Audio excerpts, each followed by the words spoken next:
Salam Bapak Ibu Saudara yang saya kasihi, pada kesempatan ini kita akan masuk dalam kelas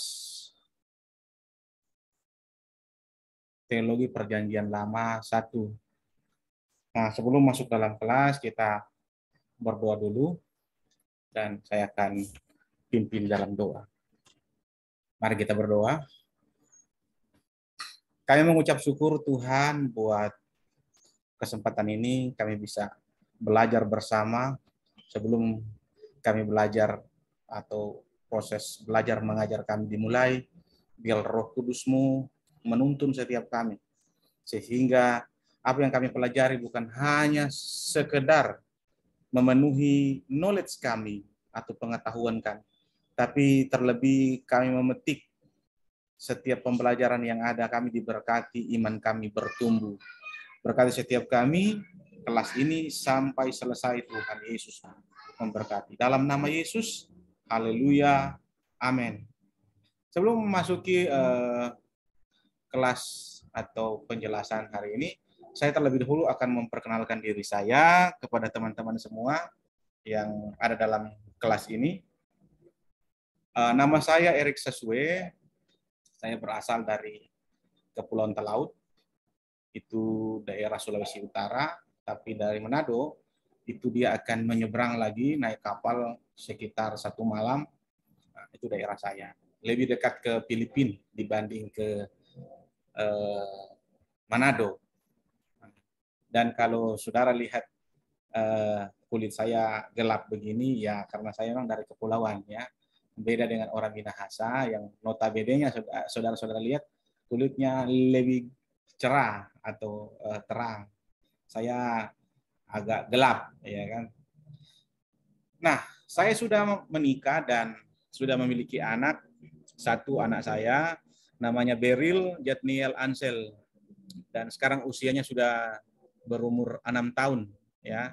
Dia sekarang sudah TK besar. Dan istri saya Ignatia namanya, berasal dari Kalimantan Tengah, dan sekarang kami melayani di Manado di Sekolah Teologi Praktik Betel yang sekarang sudah berubah menjadi Pusat Orientasi Apostolik Betel di bawah Departemen Teologi atau Departemen Misi dan Pertumbuhan Gereja, Penanaman Gereja di Manado. Dan latar belakang pendidikan saya, S1 saya dari Seminari Betel atau dulu dikenal ITKI, yang sekarang Sekolah Tinggi Teologi Betel Indonesia, S1 saya, dan saya masuk tahun 2009 dan selesai tahun 2013. Ya, dan latar belakang saya adalah prodi teologi. Dan dahulunya saya juga pernah perintisan gereja di daerah Sulawesi Barat, tepatnya di daerah Talondo, ya, daerah Kalumpang. Itu dari Mamuju itu sekitar 3-4 jam naik kendaraan. Lalu saya pergi juga perintisan tahun 2013 sampai tahun 2016 di pedalaman Kalimantan Barat, Kabupaten Kapuas Hulu.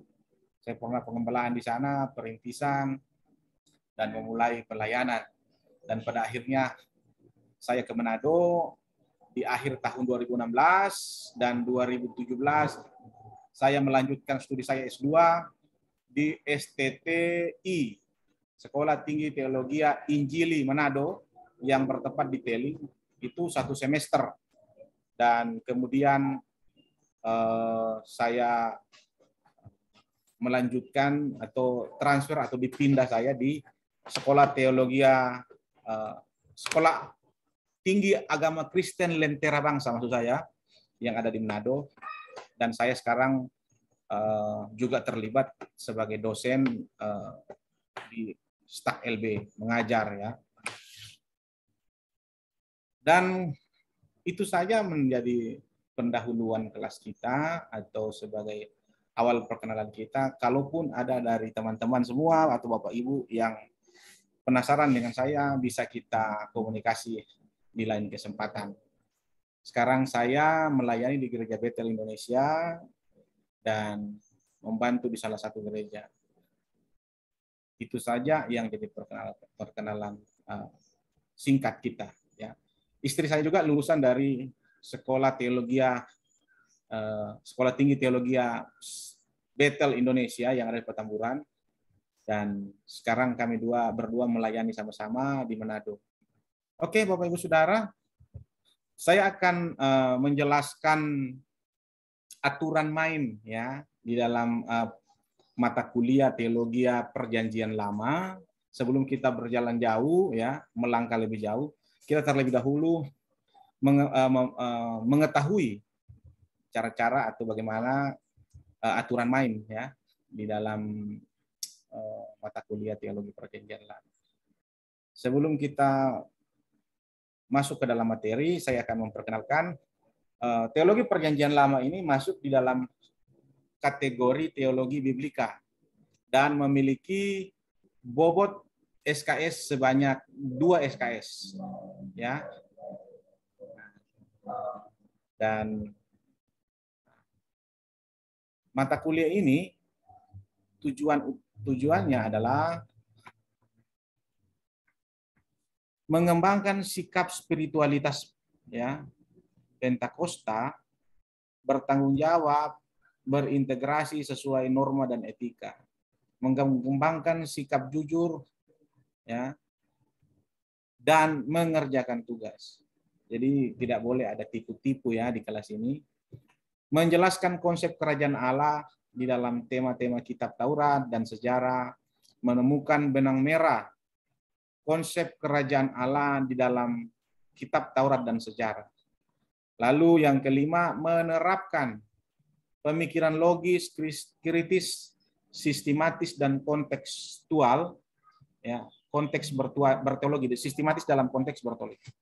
Mengaplikasikan pengetahuan yang dapat dalam perkuliahan secara relevan dalam kehidupan pribadi dan pelayanan. Nah, lalu dalam mata kuliah ini akan mempelajari konsep kerajaan Allah di dalam pembahasan tema-tema atau pesan teologis kitab Taurat dan kitab sejarah sesuai dengan konteks perkembangan sejarah keselamatan Allah. Jadi yang akan kita lihat benang merah tentang bagaimana Allah memimpin bangsa Israel ya dalam konteks kerajaan Allah, penegakan kerajaan Allah ya dalam kehidupan umat Israel, dan akan kita mencari relevansinya ya.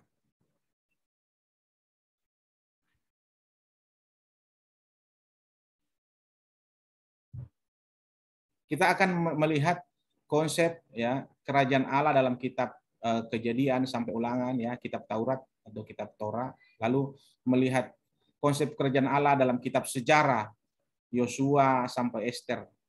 Lalu signifikansi nilai-nilai kebenaran konsep kerajaan Allah yang relevan dengan umat Tuhan masa kini. Adapun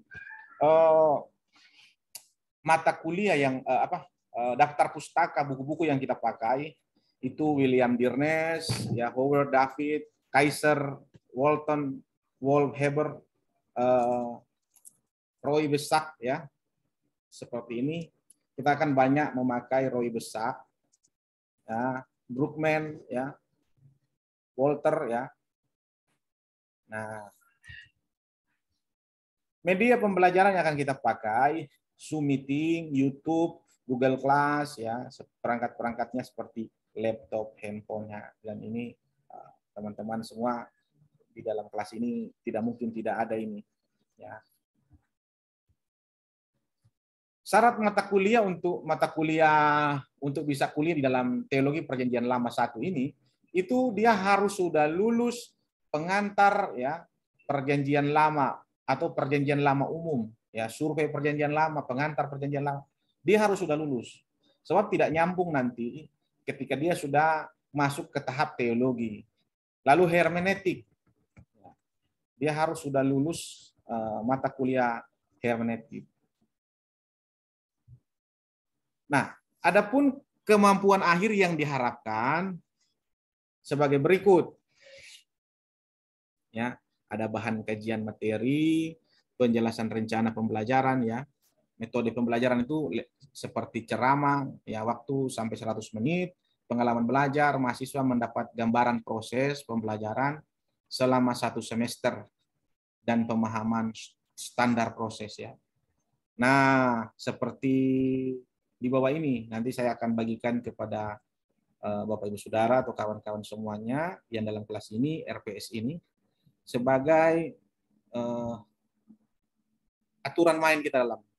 Nah, jadi di dalam cara belajar mengajar ini ada ceramah, ada tanya jawab, ya, ada diskusi, tidak monoton atau monolog yang dimana dosen yang dominan dalam memberikan penjelasan, tetapi saya berharap ada keterlibatan dari seluruh peserta yang terlibat dalam kelas ini, sehingga kelas kita walaupun jarak jauh atau di dalam media seperti Zoom begini, kelas kita tetap hidup, tidak sepi, ya, tidak kritis, cenderung abai, cenderung sepele, karena itu saya tidak mengharapkan itu, sehingga walaupun kita dalam pembelajaran Zoom seperti ini tetap memiliki bobot yang sama dengan mereka yang onsite ya.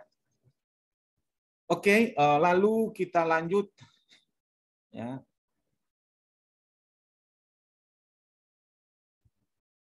Penilaian tugas ya, tengah semester itu, jadi di pertemuan berikutnya.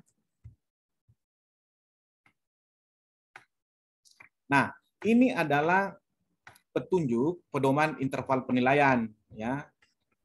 Konversi angka yang 90 sampai 100 itu sangat istimewa. Keterangannya interaksi yang lengkap dengan kualitas yang baik ya.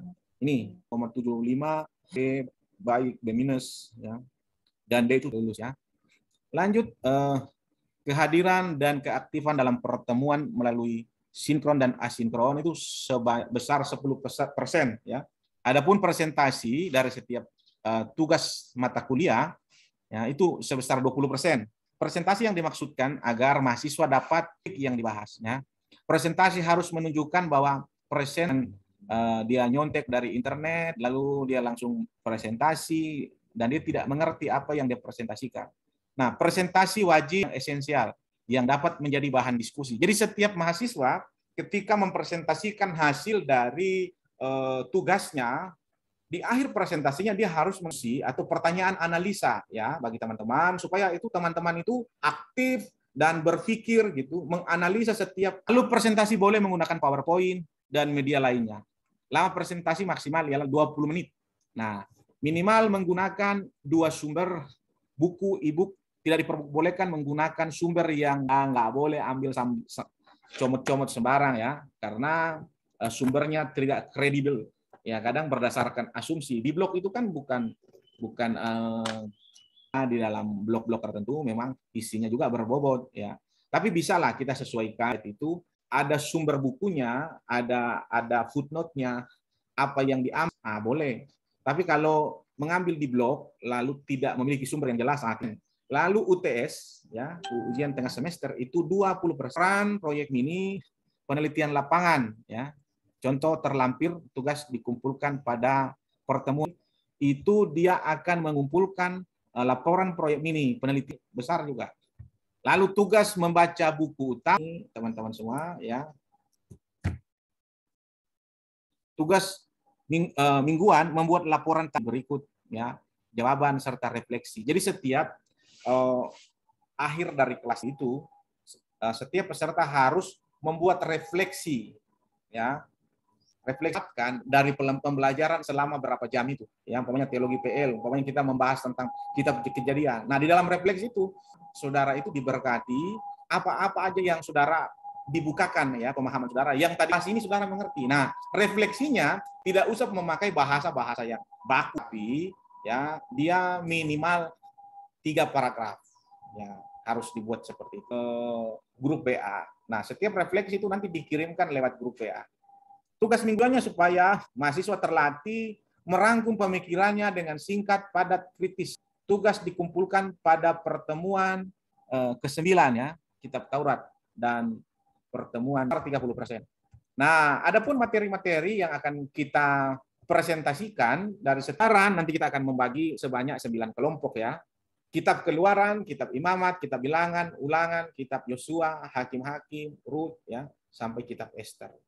Sampai kitab Esther. Penilaian presentasi, ya, contoh menyusun pertanyaan bersifat universal dan praktis. Jelaskan arti pernyataan tersebut. Bersifat umat manusia dimampukan, dimanapun dan kapanpun. Bersifat praktis artinya, nah ini nanti akan saya tugas. Nah ini tata tertib dalam mengikuti pembelajaran sampai selesai sesuai dengan jadwal yang telah ditentukan. Mahasiswa wajib berpakaian rapi dan memperhatikan etika pembelajaran. Mahasiswa wajib mengisi daftar absensi perkuliahan online. Mahasiswa setiap mata kuliah yang diikuti, ya. Mahasiswa turut bertanggung jawab atas kelancaran dan keberhasilan. Mahasiswa tidak diperkenankan melakukan aktivitas lain saat mengikuti perkuliahan, ya. Project lah, ya. Ada yang sambil mancing, dia matikan kameranya. Nah, tidak boleh, ya. Kecuali dia sudah berkoordinasi kamera selama mengikuti pembelajaran daring. Kecuali mencegah terjadi secara daring, dia hadir di dalam meeting, ya, meeting room, tapi secara jalannya. Nah, itu tidak diharapkan ya dalam kelas ini. Oke, saya ini, dan nanti kita akan bagikan presentasi kitab Kejadian akan saya mulai. Tunjuk bagi kita bagaimana kita menyiapkan materi kita, ya, bagaimana kita melihat teologi-teologi dari setiap kitab. Saya akan memberikan contoh terlebih dahulu dalam presentasi kita.